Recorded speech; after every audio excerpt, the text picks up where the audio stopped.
Every action we take, especially our conscious actions, and sometimes even our unconscious actions, are in a way backed by some kind of hypothesis, some kind of reasoning. We choose to do something because of something. In today's episode, we're going to talk about this reasoning and what happens when the reasoning is done automatically for us. My name is Jonathan Cottrell. You're listening to Developer T. My goal on this show is to help driven developers like you find clarity, perspective, and purpose in their careers. We've talked about implicit and explicit many times on this show before. Part of the reason for this is because implicit very often is something that has lodged itself into our behaviors and into our brains. The implicit things that we do are the things that we're not really thinking about. We're not articulating. And the explicit things that we do are the things that we've taken the time to articulate. So, if every action that we take is backed by some kind of hypothesis, what happens when we're not even sure what that hypothesis is? This implicit hypothesis ends up being our reasoning without us really even knowing it. What can happen when we are operating on an implicit hypothesis? Well, first of all, we need to kind of explore where an implicit hypothesis might come from in the first place. Certainly, we aren't acting in random ways, or at least we're not attempting to act in random ways. We have some kind of reasoning, but we're not always thinking about the reasoning in the context of now. Well, what does that mean? Well, a lot of our reasoning is, as far as we're concerned, ancient. It's true to us at a very deep and core level. This is because our implicit hypotheses, they come from somewhere. Where do they come from? They come from our beliefs. Our implicit hypotheses come from our beliefs. And if our beliefs are informing our implicit hypotheses, then our beliefs, whatever structures our beliefs, which is usually our experiences are informing those beliefs. So just across that kind of chain, our experiences from the past form our implicit hypotheses for the present. Our experiences from the past, through the forming of our lasting beliefs, influence and ultimately form our implicit hypotheses about the present. Okay, that's a lot to take in, so I want to make it kind of tangible with an example. We're going to actually talk about a couple of examples right after we talk about today's sponsor, Elastic.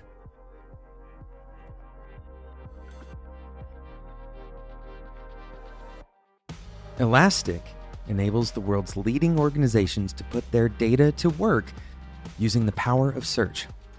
Whether it's connecting people and teams with content that matters, keeping applications and infrastructure online, or protecting entire digital ecosystems, Elastic's search platform is able to surface relevant results with speed and at scale. Learn how you can get started with Elastic's search platform for free at elastic.co/FAO. That's elastic.co/FAO.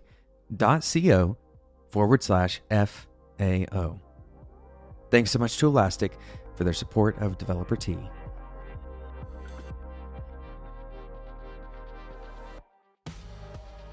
I want to paint a picture of a scenario where implicit hypotheses ultimately could lead you to make bad decisions. After we do this, by the way, we're going to talk about why implicit hypotheses are not always bad. But first, let's talk about a scenario where they are. Let's imagine you're on a team, and your team has been working in startup mode. This really means that you're trying to ship features as fast as you can without breaking everything that you touch. This might mean that you write as many tests as possible, but maybe you're not covering everything that you know you should. And as a result, you're also making a few shortcuts here and there and building up some tech debt.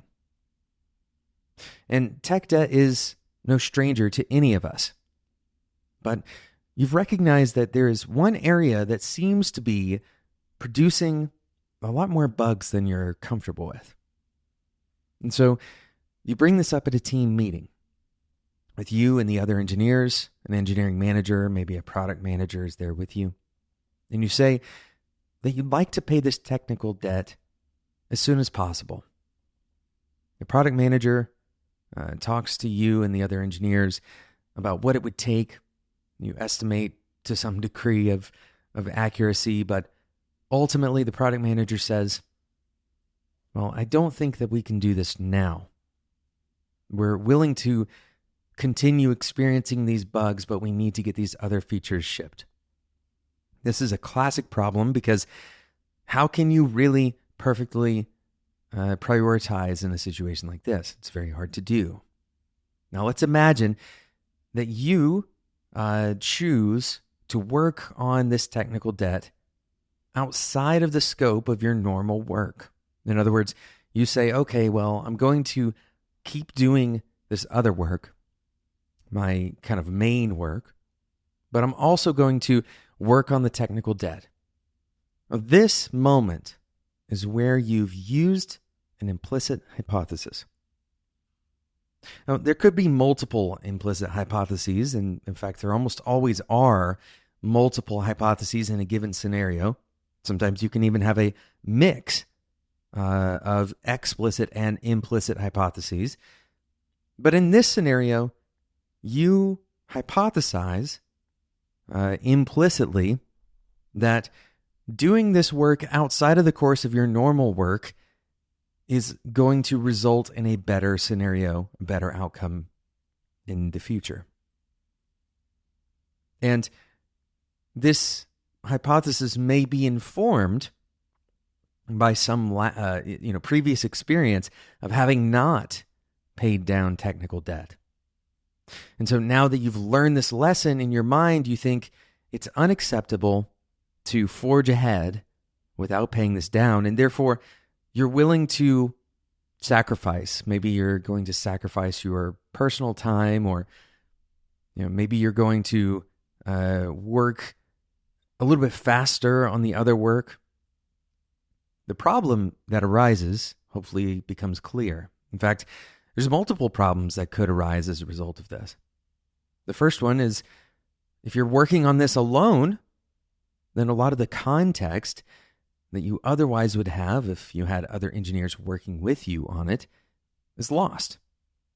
You may end up paying down this technical debt, but the other engineers might continue to accrue the same kind of technical debt because you haven't had a chance to kind of bring that work into the primary mainstream of work, and therefore the other engineers don't really know, how you've changed the patterns, for example. Other problems that might arise from this are really clear. You could get burned out very easily if you're working long hours, or if you're having to take shortcuts on the primary work that is kind of in that mainstream. Well, those shortcuts are probably resulting in new bugs or new technical debt. Now, I like this example because there is something good about your implicit hypothesis. And that is the intuition that this growing source of bugs may ultimately lead your team to be disrupted in a more serious way, and that your ability to deliver new features may be impeded, and ultimately you need to prioritize this technical debt. That's a good intuition, most likely.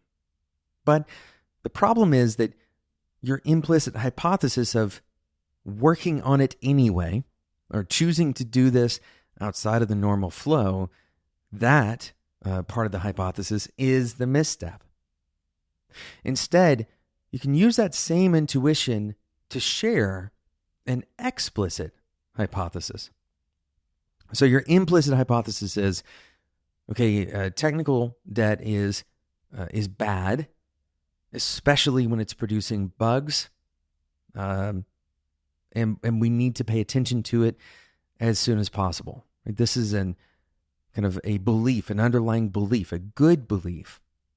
But the bad belief that you had carried around is that you can take care of it, or that you have the capacity, or the team is able to take on the extra work while you go and fix these technical issues.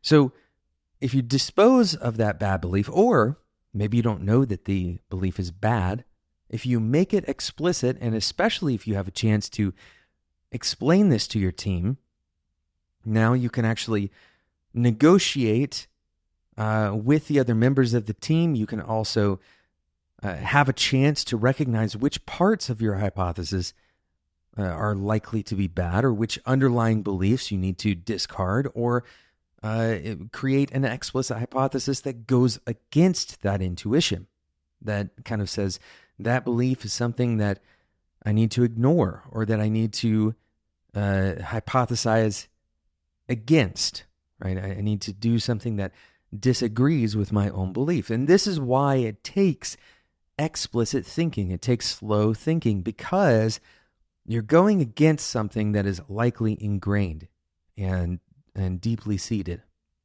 So taking a chance to say, okay, we believe this tech debt is bad. We want to pay it down, but we know that we can't do this in parallel to all of the other work that we've committed to. Can we find ways to put this tech debt into a prioritized position, every cycle? Maybe we spend a certain amount of, and this is the back and forth. We're not going to get into the specifics of how you solve that problem, because every team is different, and your schedules are different. There are a lot of ways to solve this kind of problem, but making the explicit hypothesis and working through those with your team is going to result in a much better outcome, right? It's going to result in a much better outcome because you're avoiding those bad intuitions. You can think about your beliefs as kind of cookie cutter molds that you use over and over again in the future. Your underlying, long held beliefs. These are, to your mind, ancient. And what your mind sees as long held beliefs, it will kind of double down on. And so we use these as a template for our future situations. We use our existing beliefs as a template or a pattern to develop our hypotheses into the future. And this explains why sometimes these implicit hypotheses are good. They keep us from having to always rebuild all of our reasoning from the ground up. There's a lot of beliefs that we have that are valid. And especially this is true for things that don't have a lot of gravity, that don't really matter which direction you go. So it is important to develop a keen sense of when the ramifications of your particular decision, around a given hypothesis, when those ramifications are large. And when they are large, you very rarely are going to go wrong by developing an explicit hypothesis. Another time when determining an explicit hypothesis is useful is during a post-mortem exercise. When you're looking back, you may take the time, especially in a failure mode, you may take the time to say, what belief or what hypothesis that was implicit can I uncover that and make it explicit? So you are kind of coming to terms with your own hypotheses in that moment. Thank you so much for listening to today's episode of Developer Tea. I hope this is a useful way of thinking about why you choose to do certain things, your kind of rationale, the way you develop your hypotheses around especially important decisions. Thank you to today's sponsor, Elastic. To get started with Elastic's search platform, head over to elastic.co/FAO. You can get started for free. That's elastic.co/FAO. Thanks so much for listening to today's episode of Developer Tea. And until next time, enjoy your tea.